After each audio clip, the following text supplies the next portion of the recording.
the truth and say goodbye to you.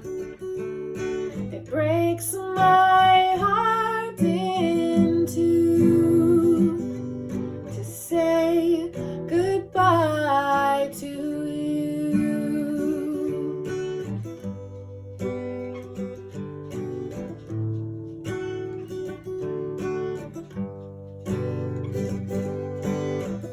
Wish I could whistle down the northern lights and send them dancing all across the night.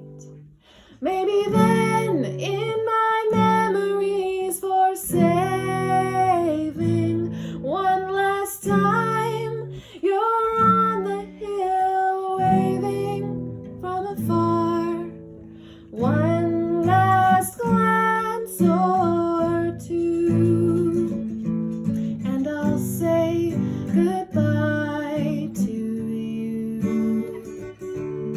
It breaks my heart in two to say goodbye to you.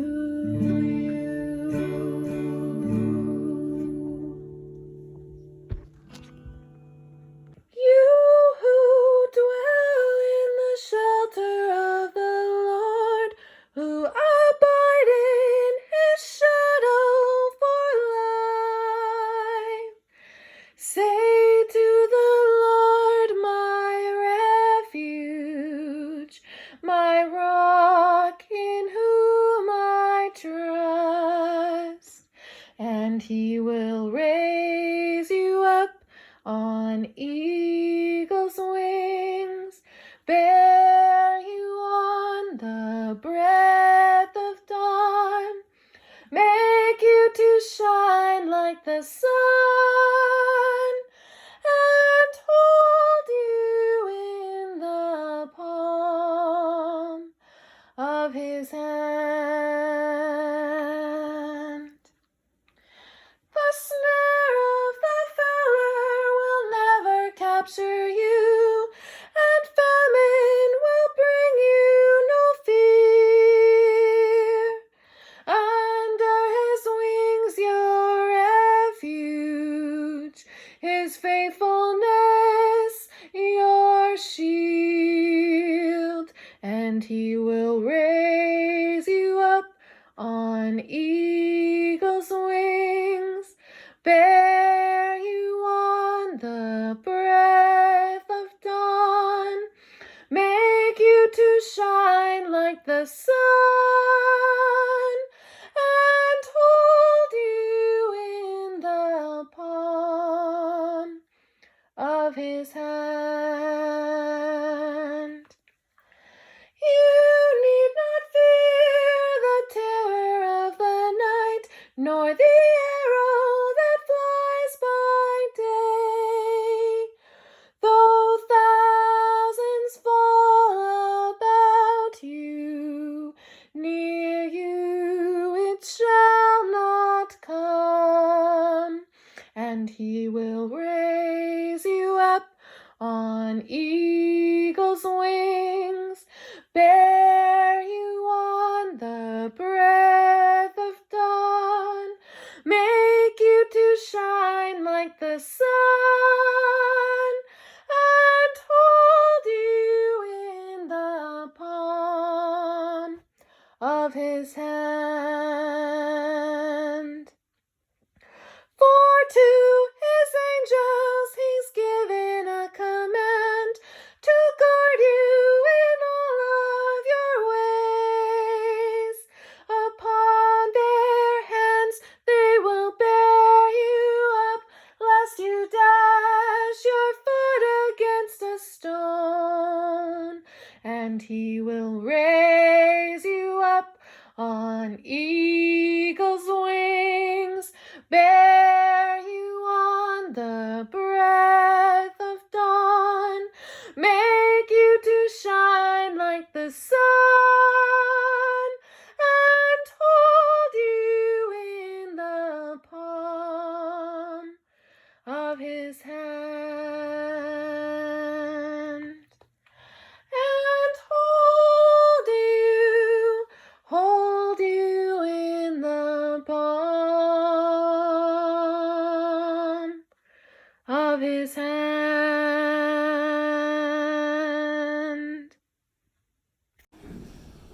And the great thing is that that cabin's been passed now to the next generation. Kara has taken ownership of the cabin, and it's going to create another generation of memories. The one thing I did want to go through, though, Kara, I don't know if you knew, but there's a septic tank there. So water conservation is important. You can't fill the septic tank. Showers need to be short. So as Grandpa shared with us at the campfire many years ago, what you want to do is you want to just get in the shower and then just wet yourself. And then you shampoo your hair.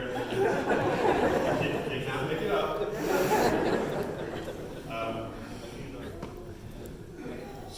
So much fun at the cabin, so many good times. The last bit I wanted to talk about was Grandma Roseanne. Dawn met Roseanne in the hospital, where Dawn was recovering from a serious motorcycle incident, as I'm sure all of you know. There's a picture in the Star Phoenix of Roseanne. I asked to pose for the photo beside Dawn. But even then, there was a twinkle in her eye. And you can see it in the newspaper. And I'm here to say you can see it. You can see it in her eye in February at the care home where Dawn was, same twinkle. After 59 years, the same spark. So fortunate that we had this example. And I know Don mentioned many times, although he suffered with his leg pain through his whole life, he wouldn't trade it for the wife that he met there. I'm very fortunate to have spent a lot of time with Grandpa and Grandma. We went to their first Riders game with them. We went on trips to Disney, California, Hawaii. So much fun. I talked earlier about Don's legacy, and he certainly has one. 4 kids, 9 great-grandkids. 9 grandkids, 2 great-grandkids, and unfortunately less. That one you can check into later. That's his family legacy. He's got students who I've run into across the country and around the world in my work. They're business leaders all around the country and the globe. He's a community leader and, of course, a church spirit. At any rate, rest in peace, Grandpa Don. We love you. Know that your example and contribution live on in many places and around the world with all of us. Justin, do you want to come up? Thank you for sharing that. My name is Justin. I am Kathleen's son, and I wanted to share a few stories and memories of our grandpa here today. I've had a chance to speak a lot of my cousins, and we just like to share a few things here today.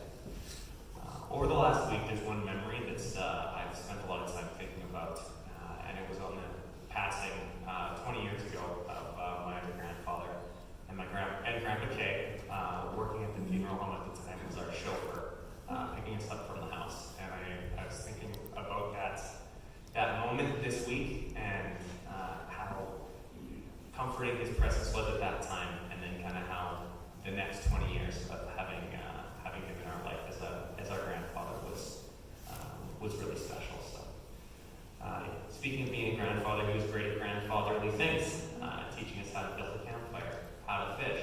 I don't think I ever caught anything, but my sister definitely can.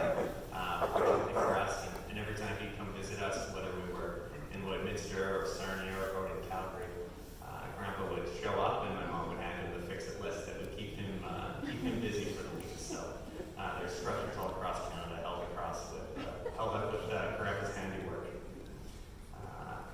Of course, the jokes.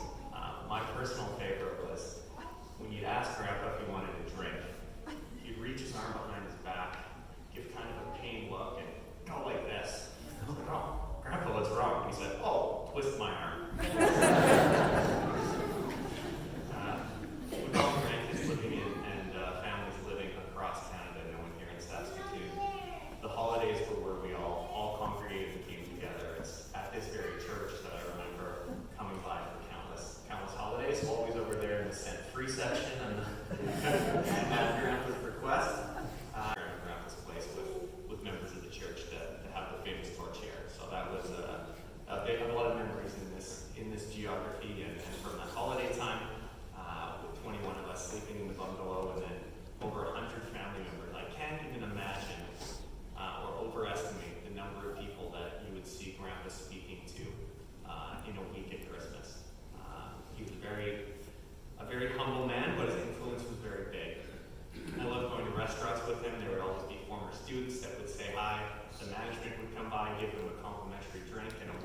handshake. And as Jack alluded to, every time I meet someone from Saskatoon, the first thing out of my mouth is, "Did you go to Holy Cross?" My grandpa was a chemistry teacher there. He told the jokes, Don Kendall. That whole chapter that countless lives that he touched through his teaching and his work with the church. At an unhurried pace, he always drove the speed limit. He saw us and his children and his grandchildren grow up, and you can have that opportunity to meet some of his great grandchildren. Kara reminded me of a great saying, because if you ever said, "I can't wait to grandpa," he would say, "Well, you'll have to." That's the kind of pace and grace that he lived his life with. At any rate, he will be greatly missed and even more fondly remembered by all who knew him.